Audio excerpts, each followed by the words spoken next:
Hello everyone, welcome to the Anime Recap Media YouTube channel.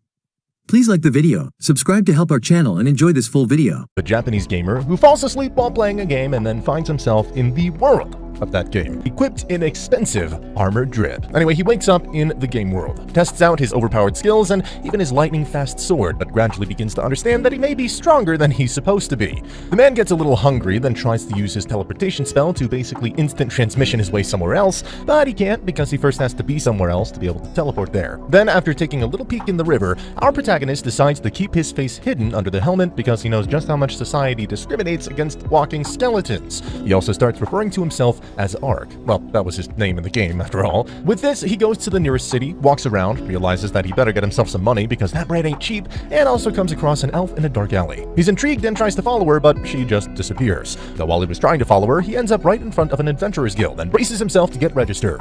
He's ready to start making some money, but looks like he needs to slay 3 beasts, monsters, or bandits because that's the requirement to get a license. Later, when he's done slaying a bull boar and an orc in the forest, he witnesses a group of bandits about to assault and abuse 2 young girls. First, he isn't quite sure what to do since he's outnumbered, but considering the nature of the situation he steps in, destroys them, and then burns their bodies. No hesitation whatsoever. As for the 2 girls, it's a noble lady named Lauren and her maid, Rita. While they dress themselves, he conveniently loots everything the bandits left and then accompanies the girls back to town. Of course, he gets his adventurer's license and also enjoys a good meal from the precious money he stole from the dead bandits. He's aware that this is going to be his new life from here on out, and he's already enjoying it. The following day, he picks up a quest which is basically to safeguard a young girl named Marka as she goes about collecting some medical herbs. Once he gets there, his client seems unusually hasty, but it turns out she just doesn't want her mom to find out that she's out there collecting herbs. Not because she's a bad parent, but just because she's become rather overprotective since her father died. During this, they encounter a wounded but cute fox-like creature who is then healed by Ark. This little guy develops an affinity towards Ark, so much so that Ark decides to name her Ponta and adopts her.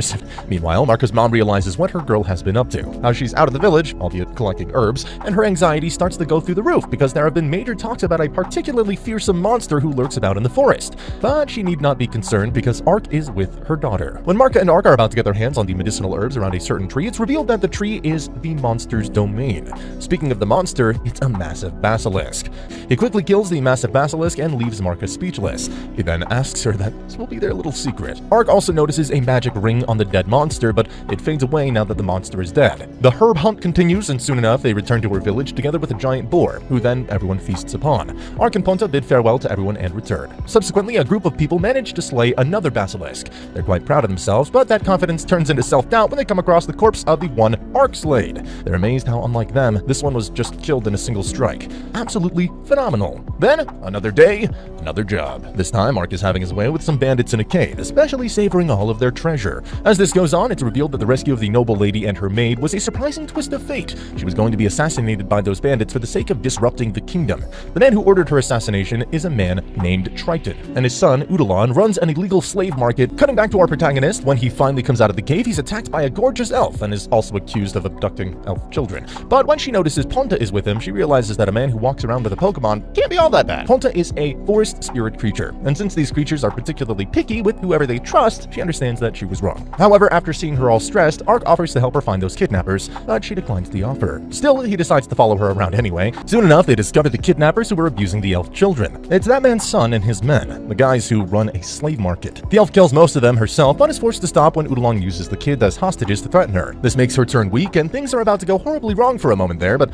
Ark finally steps in, defeats Udalon, and saves the day. All of them are then killed, and the elf kids are healed and freed by Ark. Our elf girl is surprised by his strength, and she doesn't really buy into the lie that he's just an adventurer for fun, but Ark's skills were undeniable. She states her name, which is Ariane, and seeks out his help to save more elves who have been enslaved. Ark obliges, and they traveled to the town of Diento. Here they meet Ariane's friend named Donka. Donka thinks Ark is sus, but can't ignore the fact that Ark managed to gain the trust of not just Ariane, but also a forest creature like Ponta. Plus, he can use teleportation, which is pretty handy. Anyway, Ark excuses himself to do something personal, but it's just him taking off his helmet and eating the food without worrying about what others may think.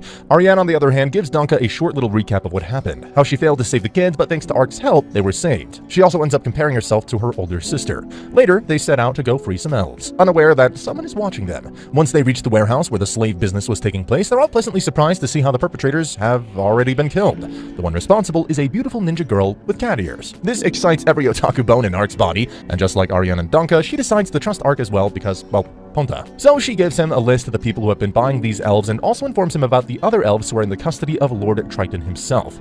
She goes on to state that she is just an assassin. Her goal was something else. She just happened to save the elves. Ark and Ariane then leave to free the slaves held by Triton, and Danka trusts Ark and leaves it to them. After arriving at the castle, they cause some ruckus but easily manage to capture both Triton and his son. Karma enters the chat because the two elves who were being sexually abused by them now get the chance to have their revenge. Ark, however, was more interested in that juicy, lusty treasure. He finds the stuff and keeps it to himself again. But he makes sure to ensure Ariane that he's only doing it because he doesn't want them to use the funds to rebuild their slave organization. Though, unexpectedly, this place is nuked, but who cares? They already saved the elves. Ariane asks Ark if he'd like to come visit the land of elves. He can if the elder elf gives him permission. But this sounded like bad news to Ark. He knew he would be found out. So he decides to come clean by removing his helmet. He tells Ariane how he's like this because of a certain curse. Ariane is sympathetic. She assures him that elves are pretty good at keeping secrets, and maybe the elder elf has an idea of how to fix it. Meanwhile, the king of Olav gathers his sons and daughters to see the fuss about these slavery rumors. It could be bad because the king doesn't want to break the human-elf peace treaty. After thinking about it for a minute, they decide to get in touch, but what the king doesn't know is the hidden agendas of his sons. His daughter is kind of aware though. She knows that one of them is actually involved in the slave business, while the other just wants to expose him because of royal politics. The daughter seems like a good person though. She wants things to go well and begins her own preparations. Going back to the main characters, Ark and Ariane finally reach the land of elves. It was deep into the forest. There, Ark meets the elder, who is actually Ariane's father. He also meets her mother. They thank Ark for helping their daughter save the elves, but since the problem keeps getting bigger and bigger, Ariane and her father leave for the elven capital called Maple.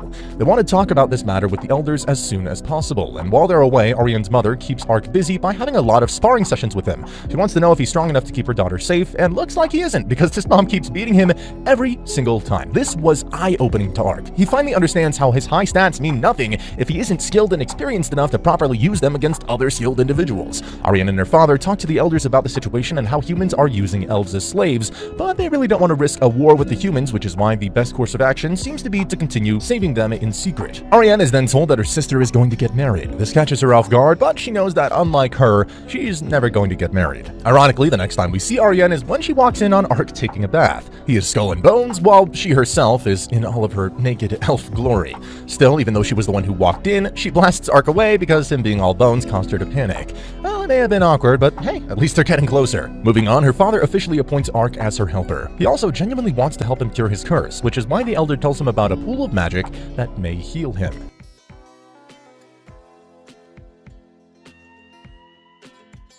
How was the video? We hope it was good. If so, please check these videos. Also, please comment down your thoughts and your suggestions for future videos. If you haven't already, please consider subscribing now to show the support to our channel.